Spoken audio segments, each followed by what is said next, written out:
Do you remember when Prince Harry said this last week? Beginning of 2020, I was scored the highest as far as risk was concerned, and then overnight I was reduced to the lowest. Oh, boo-hoo. Yeah, that's when he was complaining after losing a court appeal demanding British taxpayers fund his security on visits to the UK. He lost the case, of course, because he and Meghan chose to step away from the royal family and embark on a life of celebrity in America. But as a reminder, he went whinging to the BBC about how he can only come to the UK if he's officially invited, which would give him a security team. Where does this leave things moving forward? The ability of your children to see their grandfather? You know, life is a precious thing, and I'm acutely aware of the fragility of that. I can only come to the UK safely if I'm invited. Well, surprise, surprise. It turns out Prince Harry is a massive raging hypocrite. Take a look at this picture obtained by the Sun newspaper today. It's the Duke of Sussex himself, pictured on a doorbell camera, calling at houses in a London street as he looked for a friend's home. Harry, who has always insisted he feels unsafe without armed cops, tried his luck at 3 random houses before finally finding the right one. It gives a whole new meaning to the game knock down ginger, doesn't it? One resident said their housekeeper opened the door but didn't recognise Harry. And another source told The Sun 2 of the houses he knocked at are at complete opposite ends of the road, which is about half a mile long. It's a bit odd he didn't seem to have a clue which house he was aiming for. I don't think many people would just walk down a road knocking on doors, let alone if you don't feel safe. The Sun on Sunday previously revealed Harry also stayed at a friend's private home and, against security protocols, had a Deliveroo sent to the front door. So let's just recap for a second, shall we? Harry's been battling the Home Office in the courts demanding taxpayers, you and I, fund huge armed police teams for when he visits the UK. He's been complaining he simply can't bring his family to Britain without armed police and refuses to fund his own private security because he's entitled to British coppers. Yet at the same time, he's gallivanting up and down a busy London road, there he is again, that picture, knocking on random doors, all by himself, trying to find a friend's house without so much as an advisor in tow. And by the way, it was less than a year ago that Harry and Meghan were given a stately welcome to Colombia, one of the most dangerous countries on earth, in what critics called a faux royal tour. Time and time again, Harry and Meghan have both proved themselves less than reliable when it comes to the truth and left wanting in their constant pleas for sympathy. And tonight, I actually feel sorry for the King, King Charles, who, much like Meghan Markle's father Thomas, can't see his grandchildren because of Harry and Meghan's behaviour. If Harry feels unsafe enough to walk down a London street without security, banging on doors and getting food delivered via Deliveroo, surely he can arrange to bring his kids to see their unwell grandfather at one of the very many well-protected royal households across Britain.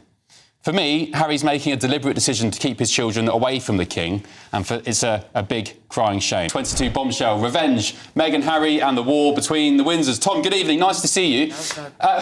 What do you make of this picture? I mean, I opened the Sun newspaper this morning, I just couldn't believe my eyes. Prince Harry was in the UK recently, quietly of course, and mostly solo. But when it came time for him to move around, things didn't go as planned.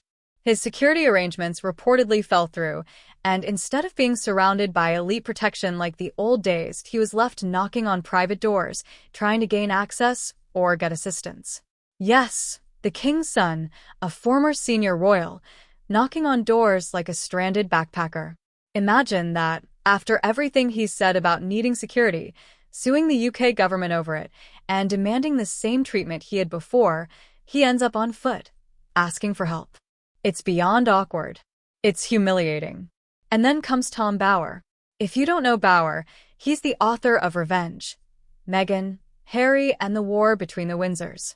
He's been highly critical of the Sussexes, and this incident gave him all the ammunition he needed. He publicly slammed Harry, calling him arrogant, naive, and delusional.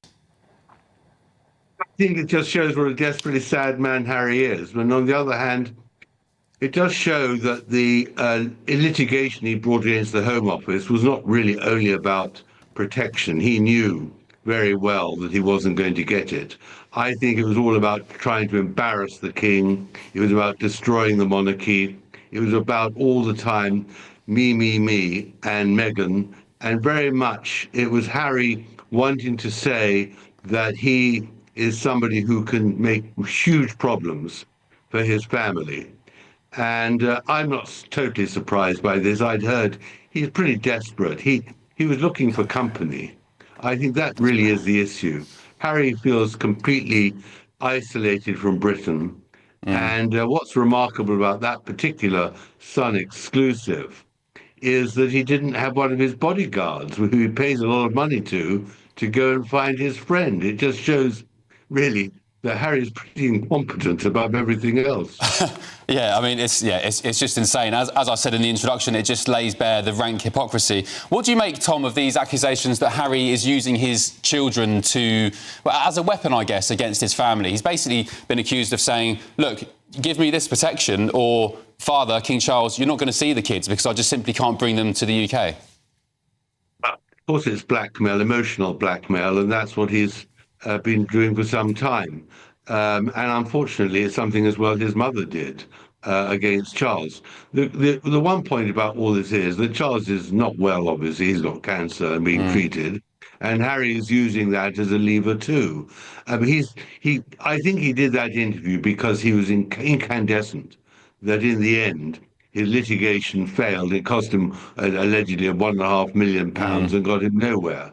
And he shouldn't have started in the first place. The point about Harry is he doesn't know what to do anymore. He's losing all sorts of relations in Britain. He hasn't got a purpose. He's embarrassed with his charities in Africa because not only the Centre charity, but also Africa Parks is now causing him great problems. Invictus is really only once every 2 years. He's losing any reason for being the prince. And I think he's now realizing, slowly but surely, he made a terrible mistake by leaving. And this is what it's all about now. Make me an offer so I don't cause you too much embarrassment in the future. Bauer's exact words? You can't attack the monarchy, sell your family's secrets for millions, and then expect royal treatment when you land at Heathrow. And honestly, he's got a point. Harry's entire brand now revolves around rejecting the royal system. But when things go sideways, he seems to expect that same system to step in and bail him out. You can't have it both ways. Let's rewind a bit. Harry's been fighting the UK Home Office in court because he wants to pay for royal-level protection when he visits Britain. But the government said no, because security isn't just about money, it's about trust, vetting, and access. You can't buy royal security like you buy a luxury car. And since Harry gave up his working royal role, the position that earned him that protection, the system no longer covers him. It's not personal, it's protocol. Tom, just finally, do you think Harry's happy? Because Meghan, in the past couple of hours, she's posted some pictures of their date night last night, watching Beyonce in concert. We've got some pictures here. This is what Meghan put online a couple of hours ago. Harry there. I mean, he's smiling. He looks happy. He's wearing a pretty funky hat. This is a selfie. He looks slightly sweaty, as you'd expect at a concert, I guess. And Meghan also posted this picture of inside Harry's hat. So there's a British flag, there's a flag of the United States, there's the outline of the continent of Africa, there's Archie, Lily, and the words "my love," which I think is Meghan's nickname, right, Tom? Do you think he's happy, really, Harry? I think they're just actually brilliant media manipulators. It is extraordinary how the moment one headline comes up, or like the one in the Sun, or the moment Kate does something with her children, the Montecito media machine gets whirring up, immediately gets the retaliation in. And this is really all just part of the battle. No, he's not happy. She's clearly very unhappy because she's had some terrible reviews for her programs. But all they can do all the time is fire pot shots. Yeah. And we on this side are enjoying the spectacle because there's only one way that this can end in the end, and that's badly. But there's a lot more peaks and troughs and hijinks to go before we really see the climax of this astonishing saga.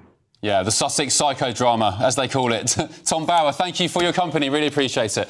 Let's get the thoughts of my panel now. The former Labour advisor Paul Richards, former Scotland Yard detective Peter Blexley, and the journalist and broadcaster Linda Jubilee. Good evening, panel. Have you had a Good nice evening. day in the sun? Lovely. We have. thanks. Good. You all look quite spring-like. Yeah, we're looking good. Ready to go. Linda, the Lib Dem. Paul, the Green. If only. Peter, the... what are you?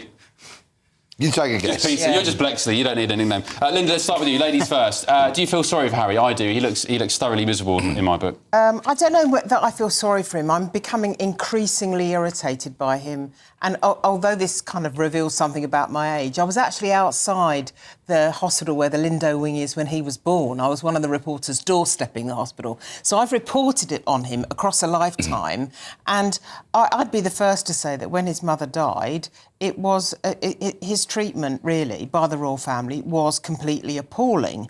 But he has to be able to put the past behind him, and he has never succeeded in being able to do that. But apparently, Harry still doesn't get it. Or worse, he thinks the rules don't apply to him. Let's be real. This whole moment, being left outside, knocking on doors, it's a public relations disaster. And to critics like Bauer, it's symbolic. It represents everything that's gone wrong for Harry since leaving the firm. He traded duty for freedom. He traded family for fame. And now, in a full-circle moment, he's standing outside the gates of the very institution he abandoned, looking for a way back in. Not politically, not publicly, but logistically, practically, desperately. And the palace? They're not answering the door. So, what does this say about Harry's future? It says that no matter how many Netflix deals you sign or books you sell, when you cut yourself off from the royal machine, you're on your own. And right now, the whole idea of making taxpayers or asking taxpayers to fork out for his security, when he knows perfectly well that everyone is having a really, really hard time with the economy at the moment, is unrealistic. I'd say more than unrealistic, it's almost narcissistic the way he behaves. But Paul, his argument is that he, by law, should be entitled to this. That other people who aren't members of the royal family, who are private citizens, get this level of security through the Home Office. So he has accused the establishment of stitching him up because he chose to leave the royal family. I mean, it reminds me a little bit of that scene in Love Actually where the Prime Minister is knocking on doors to try and find the girl of his dreams. But Hugh Grant in the movie had a copper with him, and this guy now is just wandering about London without any protection. I mean, that's insane, at all. isn't it? What's going through his head doing that? Very, very dangerous thing. And, you know, not taking on the arguments about whether he should have security or not, that's been settled by the courts. But, you know, he did serve in Afghanistan, and there are people that would quite like to assassinate the son of a king, you know, who hate Britain. And to put himself in harm's way like that just seems daft. Where were the security detail? Did he dismiss them? What's going on? What do you make of this picture on the screen? Peter Blexley, former Met Police detective. I mean, what would you say to Harry if you were his security advisor? Well, I've supplied security to higher net worth individuals in the private sector. So I've protected people similar to him. And for him to be able to go walkabout down a London street without a security detail will have been his decision and his alone. And only he can make that decision if he is paying the security company. So I should strongly suspect that's what he's done. Now, when I read his book, Spare, I was absolutely astonished at the amount of drug taking he admitted to. And in my experience, when somebody stands down their security team, it's because they're going off to do something they don't want their security to know about. I mean, I don't think we can say he was going to his mates to have a session. I hadn't quite finished, but, you know, maybe he was going round his mates for a pizza and a bit of something that he might have, you know, sourced from Colombia. Maybe he wasn't. Oh, no. Or maybe he wasn't. Yikes. But normally, people stand down their security team because they're going to do things they don't want their team to know about. Well, obviously, Prince Harry's not here to defend himself on that. I mean, it's completely... I have to say, Peter, it's completely baseless. I mean, you are putting two... And I said maybe. I said maybe. I didn't say was. I said maybe. Who knows? We don't know. In his book, he talks about, what was it, magic mushrooms, smoking weed and cocaine as well, of course. What do you make, though, Linda, of these pictures that Meghan's put up tonight? Tom Bauer just said there's a PR exercise if we can get them back up. Oh, they went to a completely. Beyonce concert, they're happy. They're in love with completely. Linda. Look at them, they're having a great time on a date night. It's all a charade. Total. It's a total grandstanding charade. What do you think of his hat? I actually quite like the hat, but nevertheless, I think the way they cavort around, they don't have any self-awareness at all about what people must think. They need to stop all of this, stop all the Netflix stuff, stop all the stuff that leans on all their connections, and start thinking about how they might actually make a meaningful documentary and how they might actually, for example, amplify the Invictus Games or start a new charity or add to some good work. Well, how are they going to make a living if they don't carry on with all this tripe that they keep churning out? Don't you think the hat is a bit bonkers, though? What's it got, like writing and stuff on the inside? It says Archie, Lily and My Love. My Love is the nickname for Meghan. Who has that in a hat? Paul, do you think Prince Harry, finally, before we move on, Prince Harry said that he's going to be asking Keir Starmer for help in this process to try to reform the security arrangements with the Home Office and so on? I can't see it because of the reasons that have been discussed in law, but also just in terms of public opinion. I think he's made his own bed, he has to lie in it now. Yeah, all right. I had viewers at home, I had made a private pledge never to, A, do trans topics again, which I've stuck to, and B, not talk about Meghan or Harry. But this picture this morning, I woke up and I was astounded. The incompetence, the hypocrisy, I just had to do it. I had to cover it off. So there we go. Let us know what you think. What a story, by the way. A great tabloid story from my old friends at The Sun. You rang, my lord? There we go. Let us know what you think. gbnews.com/your say. Tom Bauer may be blunt, but he's not wrong. Harry can't have it both ways. He can't torch his family, then demand protection. He can't renounce the institution, then lean on it when things go sideways. And this latest embarrassment? That's what happens when you think fame equals power, and forget that in the royal world, status is earned by loyalty. So next time Harry comes to the UK, maybe he should bring something more than a security team, like humility. What do you think? Was Harry treated unfairly? Or is this the fallout of the choices he made? Was Tom Bauer too harsh? Or just telling the truth? Let me know your thoughts down in the comments. And don't forget to like, subscribe, and hit that bell, because the royal circus isn't packing up anytime soon.